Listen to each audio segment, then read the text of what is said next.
Hey everybody, this is Erico here, and I'm back again on whatever screen you may be watching this on. I hope you guys are doing well. I hope you guys are been hanging in there and enjoying these days that have been just going on and on. Next thing you know, it's gonna be summertime, and hopefully you find joy and you're happy. Be sure to subscribe if you want to see me rant aimlessly about different topics pertaining to East Asian pop culture as well as other current events. Let's talk about some anime. Some sports anime to be specific. Oh my goodness. I know everybody knows the long running, beloved volleyball anime series, manga series, Haikyuu. This is a volleyball series that I think a lot of people didn't expect to be a hit, and it just came out of nowhere with a great engaging storyline. And it forced everyone to really pay attention to volleyball more. And I'm talking about worldwide. This is a series that has such well written characters, such well written matches that they go through, the tribulations that they must face and overcome. And this series went on for a very long time, and it's still not completely done. There's still more media, like movies, that are still being released because this series is so well loved. And thinking about how it actually has merged over into reality, we have, just off the top of my head, two Japanese volleyball stars that have become huge in the Japanese media scene. It's amazing to me how they're young and they're so talented, and they've gotten brand deals. They're on magazine covers and they're seen as fashion moguls, even though they're humble, but they're put in this position and people see them and they look up to them. The first one that I think of, I don't think a lot of people have even connected him to like an anime character, but I do see him as Yuki Ishikawa. He is really popular. He's been doing his thing for years. It's been a while. He's 29 now. I can't believe he's now 29. I remember when he was so much younger. He's about to be 30. And watching him just work his way up in his skill, be in so many different volleyball matches around the world, meeting all these different players, learning different languages, and just sharpening his skills as well in media. Dice anche mio padre è giocatore di atletica, quindi pallacanestro, atletica. E c'è rivalità tra te e tua sorella? Chi è il più forte? E fino alla sua età lei ha preso più risultati. Watching him slowly become a fashion icon, I don't even think that he sees himself as that. It's just that seeing him really just level himself up, but still be very humble. I definitely see him as like the real life Hinata from Haikyuu. And I know a lot of people would say that about the next guy that I'm going to talk about, but he is taller than Hinata, of course. If you know the story of Haikyuu, you know Hinata is supposed to be short and too short to really play the position he wants to in volleyball.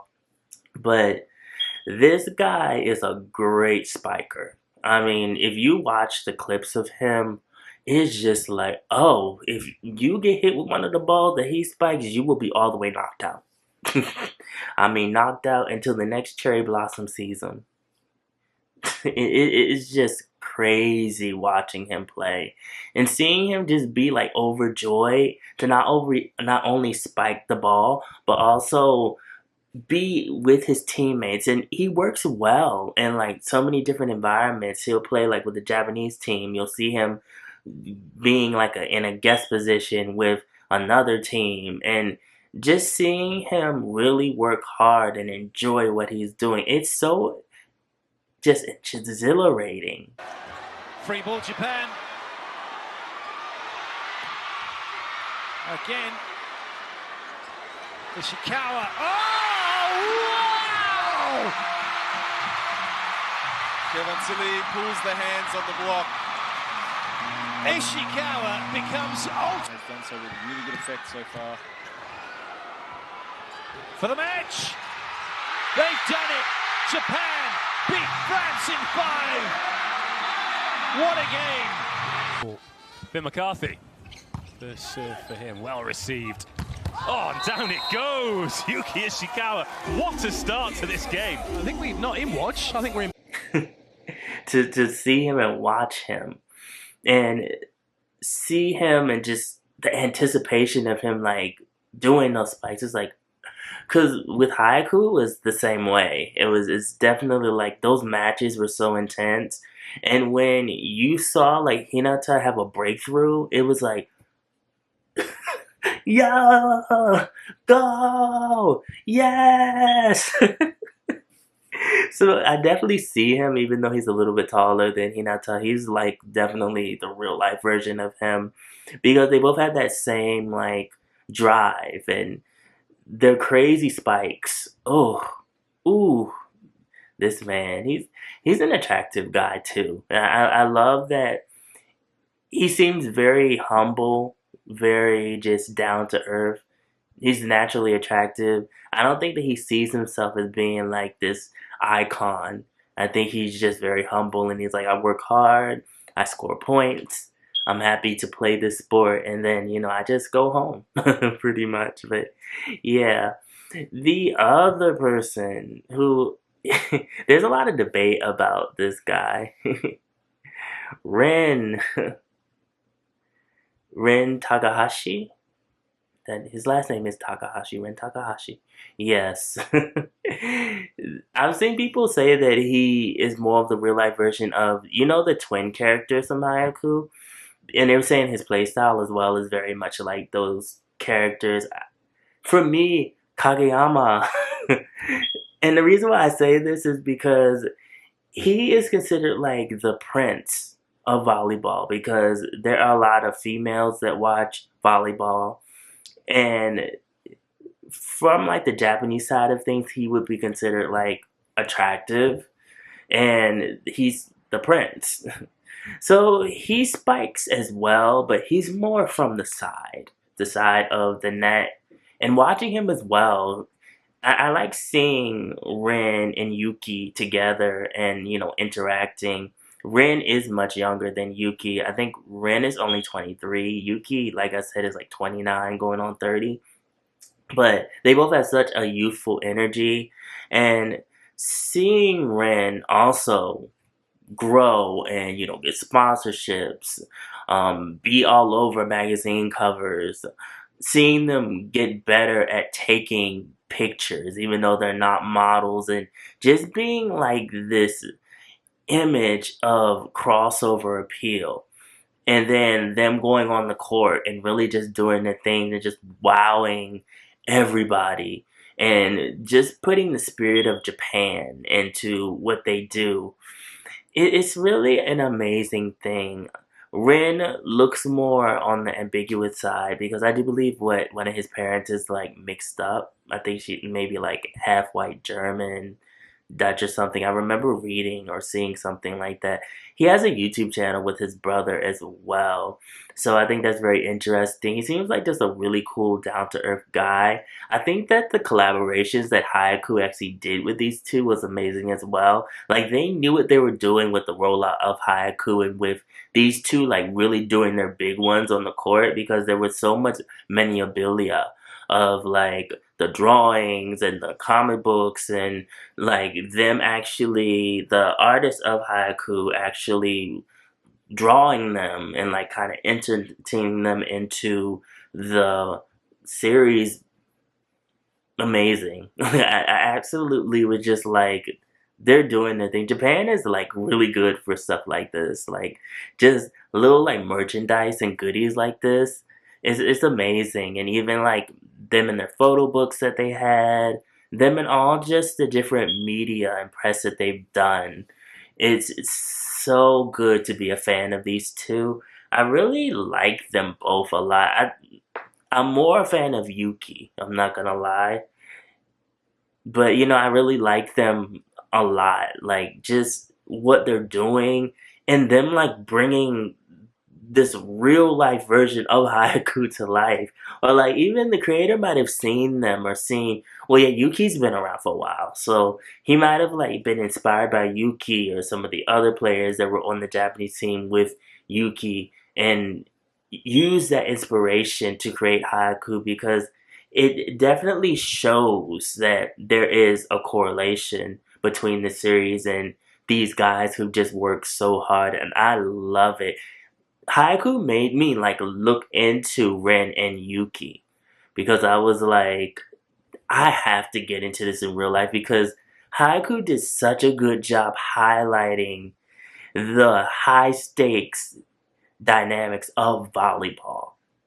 And just for multiple episodes, I'm just, you're just watching and you're like, and you're like, oh my God, what's going to happen next? Oh my God, they got to score this point. Oh my God, what if the ball goes out? Like, like, oh my goodness. Oh, it's like,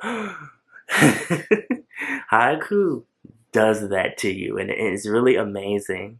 So now moving on, there's another series that is a classic, and it's Slam Dunk.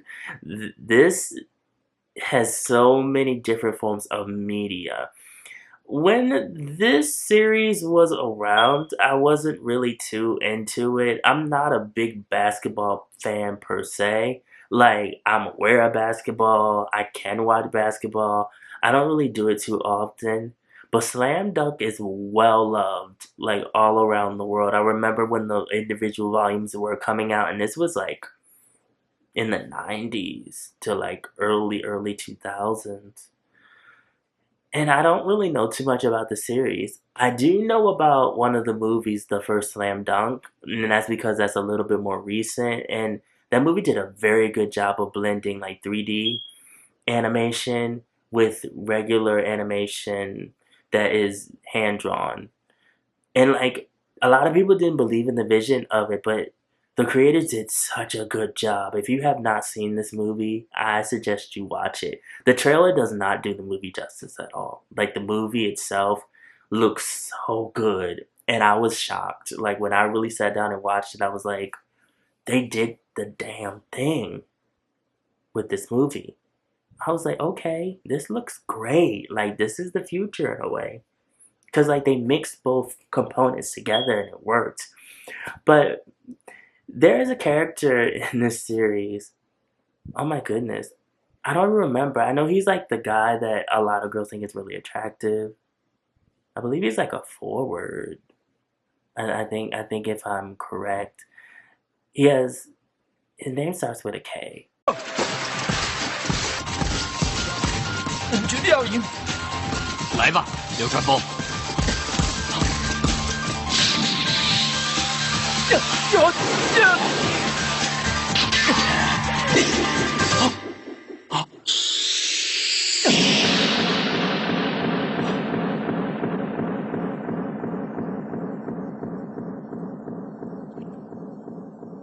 ！But he is a character that's seen as really cool, calm, collected. He's one of the characters of Slam Dunk that is seen as very, like, talented, gets a lot of screen time. He reminds me of another Japanese player that has been all around. He's kind of like the basketball equivalent of Yuki and Ren. However, I don't think that he gets talked about enough, and his name is Kai Tolls. I think I'm saying his last name correctly. I believe he's Japanese. I think he's half. I do believe that he's half. But he's been all around, just like honing his skills, and like when I see him, I see like the real life equivalent of Slam Dunk. ターンオーバーから走るテーブス自ら持っていくアップ。これはボールテンディングでした。テーブス、ここは狩俣スイッチ。テーブス合わせてサイズエンドワン。バランス失わずにダンクから切り替えましたサイズです。いやー、よく決めました。このテーブスの見事なヘジテーションからのディッシュパス。リーグで2番目の多さでした長崎です。2投目は落ちています。おー、来たー、ブザービーター、テーブス海、すごい。自陣のスリーポイントラインあたりからでした。素晴らしいミラクルショットが決まって14ポイント目。カイコールがこだまします。プレシーズンゲームアルバルク東京対ターンオーバー。 And like his 3-pointers, like not even on the 3-pointer line, just swoosh. It's like, okay. And even like his dynamic of working with whatever team he's with and like really just formulating a teamwork to get that basket. I'm like, this guy, I like it. He's cool. As far as like the fashion element, I wasn't too big a fan of the mullet that he used to have. He kind of cut it, the mullet, and he looks so much better without the mullet. Especially as far as him being like in fashion. I did get his photo book, and I have seen like some of the other pictures and the advertisements, the commercials he's done. I think he's like kind of in that same lane as Yuki and Ren, where there's a lot of crossover appeal, and the talent is definitely there. He seems like a really cool guy. Like just seeing some of his interaction with his teammates, seeing him in the media doing interviews. He seems like he's just very cool, very chill, down to earth, very talented. I need to get more into like Japanese basketball, even though I noticed like there's a whole lot of just even like in the Japanese sports scene, there's a whole lot of like multiracial players, multiracial athletes. What I think is really cool. It seemed like it's more like We Are the World for like, you know, Japanese sports. You see like half Japanese, half white, half Japanese, half Nigerian, half Japanese, half Mexican. They're all just kind of like mixed up in there, and it is showing like this whole different side of Japan where it is becoming more multicultural. And because of that multicultural background, it is leading into sports and them being more like interested into the sports and the skills and being able to take that background and lend it to supporting Japan. And I think it's really amazing. And also like I said, bringing inspiration to these sports series, which is anime, which is manga. It's all just such a beautiful thing. It's a wonderful relationship. And like I see these people and I'm like, yeah, I definitely could see them being this anime character or that anime character being them in real life. And I think it's a really cool thing. It's like just awesome. So you guys, there's a lot to think about. How do you feel? Do you know any of these athletes? If you don't, definitely check them out. I think that just seeing some of the matches, looking more into like the Japanese sports teams as well, especially if you're a fan of Haikyuu, definitely do that. Yeah, follow my social media, mostly my Instagram. Also blog These Asian Pop Culture. The link is always down in the description box below. And remember, be real, stay real, live in the real, and I will always be back. Thank you guys for watching. I will see you in the next video.